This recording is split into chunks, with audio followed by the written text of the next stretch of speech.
A joyful morning to you. This is day 24.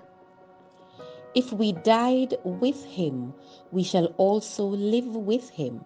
2 Timothy chapter 2, verse 11. Saving Ourselves, written by Julie Ackerman Link. Inside, music was playing. Outside, leaves were falling. Catching a gust of wind, one of the last leaves of autumn blew briefly upward as I heard the phrase, "He is risen." By the end of the song, however, the leaf had reached the ground. Gravity had overcome the breeze. Later, I overheard three middle-aged women discussing diets, exercise, facelifts, and other age-defying efforts. Like the leaf, they were trying to keep gravity from pulling them toward the inevitable.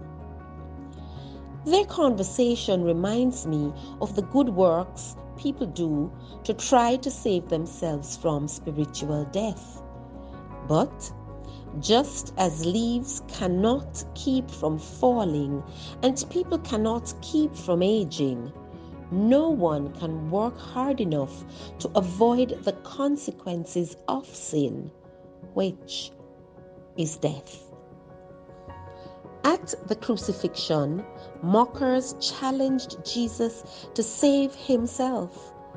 Instead, he put his life into the hands of God, and God gave back to him not only his own life, but ours as well. To receive salvation, we too must simply put our lives into the hands of God.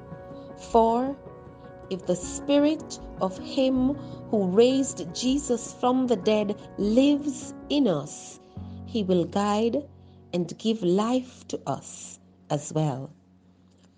The forces of sin outside cannot defeat the life of Christ inside. Thank you, Jesus, for your willingness to surrender to your Father's will. For if you had chosen to save yourself, we could not have been saved. Our quote this morning reads, "Salvation isn't turning over a new life or a new leaf. It's receiving a new life." End quote.